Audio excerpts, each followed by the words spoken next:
Sometimes the little things illuminate the big things. I was on the East Coast last week and happened to catch a bit of MSNBC's morning show, Morning Joe.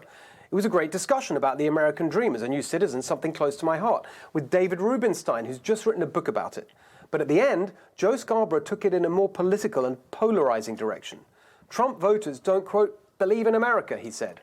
It sounded to me like an outrageous smear, and I said so on Twitter. That prompted a furious reply from Joe. He called me a liar. I never said that. I would never say such a thing, he raged. Okay, well, that was pretty definitive. Perhaps I misheard. So I replied that I would happily withdraw my comment if I was wrong. Let's check the tape, I said. I assumed they have the tape since it's, their show. But I never heard back.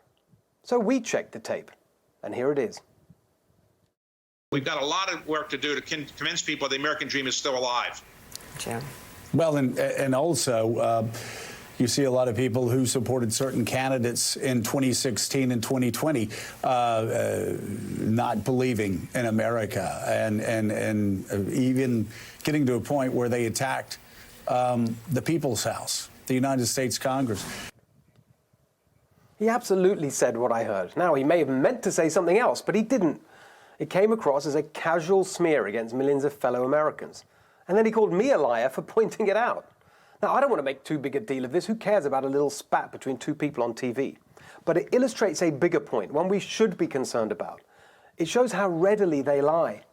And when that's applied to more significant issues, it's a real problem for the country. On Monday, in the Rittenhouse trial, this was the testimony from Gage Grosskreutz, shot by Kyle Rittenhouse. You were standing 3 to 5 feet from him with your arms up in the air. He never fired, right? Correct. It wasn't until you pointed your gun at him, advanced on him, with your gun, now your hands down, pointed at him, that he fired, right? Correct. And this is what was reported that night by MSNBC.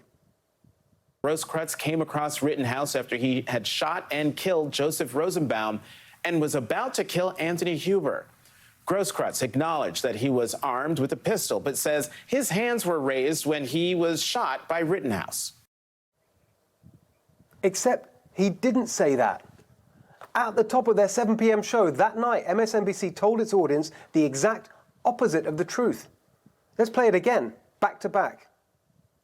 It wasn't until you pointed your gun at him, advanced on him, with your gun, now your hands down, pointed at him, that he fired, right? Correct.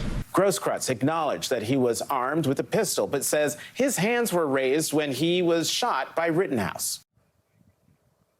I mean, I don't think I've ever seen a more blatant lie. There's no way that's a mistake. That was MSNBC deliberately lying to its audience to advance its own narrative, its own ideological agenda. And when you lie so blatantly about an incredibly high-profile incident which has the whole country on a knife edge, that's not a little lie, it's a big lie. And it's now so common, so casual in the media, it's making it impossible for us to have a shared conversation in this country about the same set of facts.